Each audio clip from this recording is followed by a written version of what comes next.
2013. Bay Area office, California. Erica Chung is working in her office when she spots a car outside her window. The car has been there since morning, and the man inside is smoking cigarette after cigarette, never leaving his spot. As Erica finally leaves the building, the car door swings open. The man steps out, says nothing, and hands her an envelope. Then, without a word, he gets back in the car and drives off. In the top corner of the letter is the address of her secret temporary home. Erica realizes it's a notice from David Boies. She has just received a legal threat from the most well-known lawyer in the US, known as the man who ate Microsoft. The letter clearly states, "Turn over all confidential documents or face serious consequences. We strongly advise you to contact us within hours or arrange a meeting with Miss Elizabeth Holmes." Elizabeth Holmes was a born genius. From a very young age, she dreamed of inventing something that would change the world. Her early days were filled with books and ideas. Some days, she was reading Moby Dick. Other days, she was busy trying to build a time machine. But soon, she realized that true change, on a broader scale, could only come through business and entrepreneurship. In 2002, Elizabeth enrolled at Stanford to study chemical engineering. By then, she had already decided to be an entrepreneur. She pitched her very first big idea to Dr. Phyllis Gardner, a respected Stanford medical professor. Elizabeth wanted to invent a skin patch that could both diagnose infections and deliver antibiotics automatically, something that was completely unheard of. Gardner immediately told her it wasn't scientifically possible.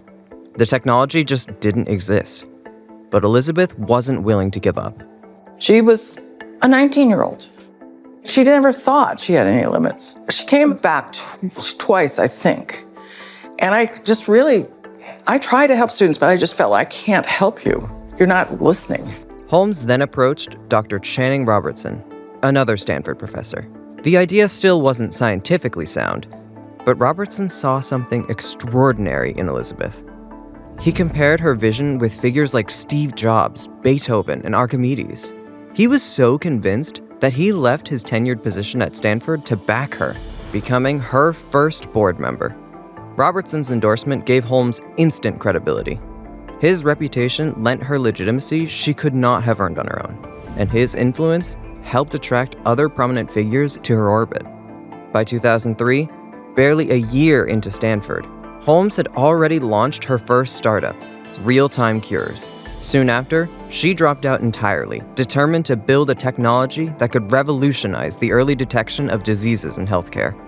She rebranded her company as Theranos, a combination of the words therapy and diagnosis, a company that would change the fate of American healthcare.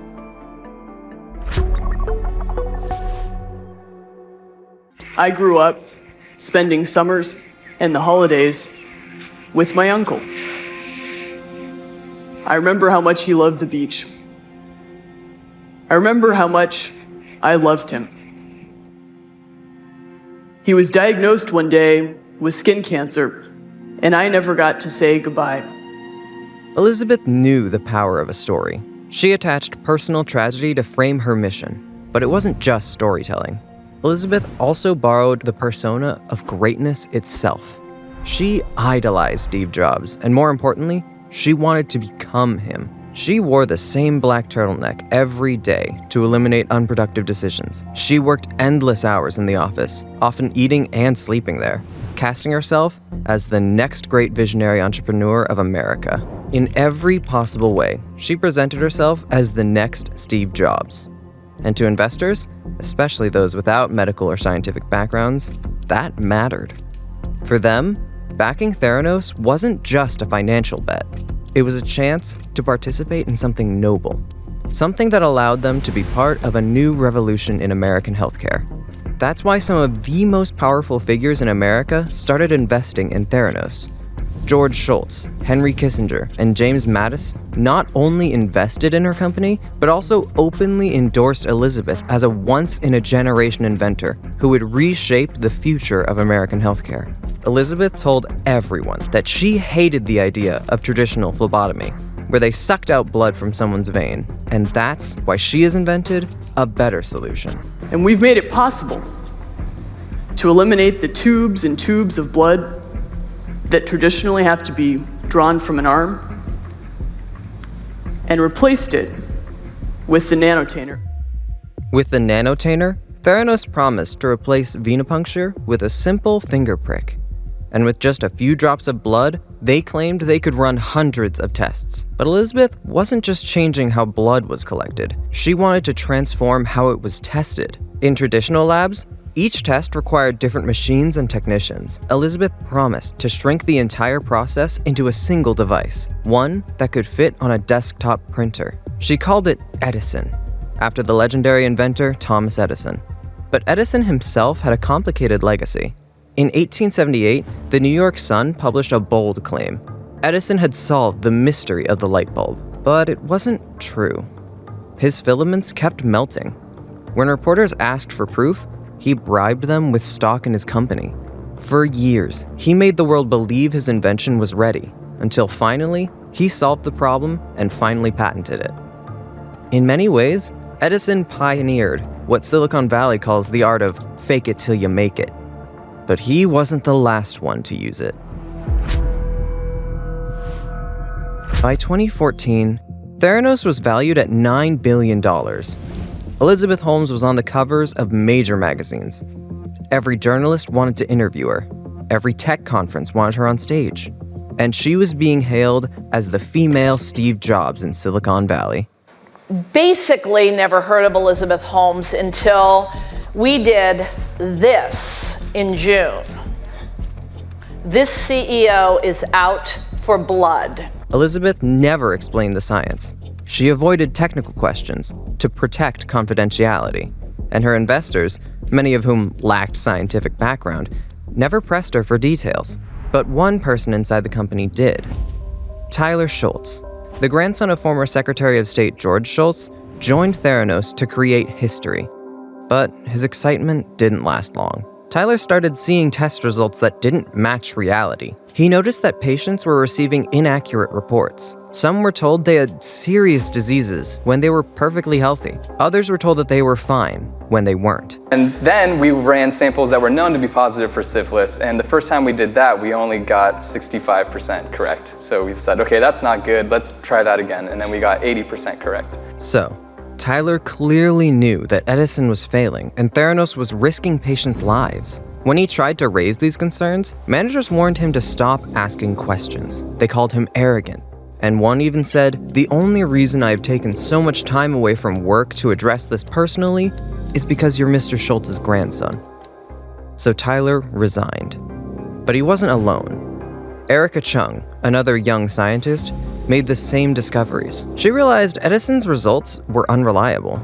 And something even more troubling, Theranos had quietly gone back to using the traditional venipuncture, the very method they claimed to have replaced. When she investigated more, she found that many blood tests weren't being run on Edison at all. Instead, Theranos was secretly outsourcing their samples to other traditional labs, while telling the public everything was done in-house. It became clear that Edison was just a big lie. And Erica knew no one inside the company would listen. So, like Tyler, she left. But for Elizabeth, they were just pawns. Her empire was untouchable. Can you tell us a secret?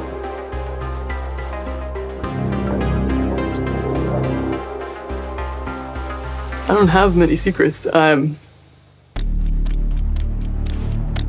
Even after resigning, Tyler Shultz couldn't stay silent. He told his grandfather, George Shultz, about the problems inside Theranos, but George didn't believe him. He was already invested, both financially and emotionally, in Elizabeth's vision. So, instead of listening to his grandson, he told him that Elizabeth was changing the world and that he should stop doubting her. But Tyler didn't back down. He reached out to John Carreyrou, an investigative journalist at the Wall Street Journal, and told him everything. After doing his own research, John published an article which claimed that Theranos' technology didn't work. This time, Elizabeth panicked. She hired David Boies, one of the most feared attorneys in the country, to go after Tyler, Erica, and anyone else who dared challenge Theranos. But it was too late. Authorities had already started paying attention.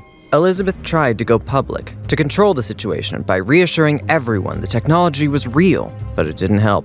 Now you're confusing me. How many tests are you doing right now from a simple pinprick as you described in that TED Talk? Yeah, so right now, just because of this FDA transition, we're only doing one. Okay. Right? Meanwhile, David Boies threatened ex-employees with lawsuits. Tyler Schultz was already facing serious legal consequences, and his parents even considered selling their house to cover his legal bills. By then, they had already spent more than $400,000 on legal fees. They also contacted Erica as part of their preventative measures. At first, Erica didn't want to get involved in any of this, but when she was threatened, she decided to fight back. I had decided to write a letter and a complaint letter to regulators illustrating all the deficiencies and the problems that I had seen in the laboratory. In 2016, the Centers for Medicare and Medicaid Services banned Elizabeth Holmes from owning or operating a lab for 2 years. Walgreens and Safeway canceled their partnerships. And for the first time, investors realized that Elizabeth had been lying to them. By 2018, both Elizabeth Holmes and Sunny Balwani were charged with massive fraud, accused of deceiving patients, investors, and doctors. And after a long trial, in 2022, Elizabeth was found guilty on 4 counts of fraud and conspiracy. She was sentenced to more than 11 years in federal prison.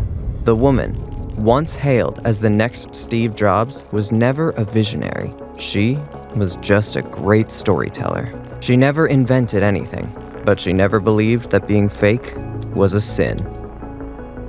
I think she just really wanted to be Steve Jobs, so she created a world where she was Steve Jobs. But it does seem kind of short-sighted. I think she just wasn't able to let go, to admit, okay, this isn't working.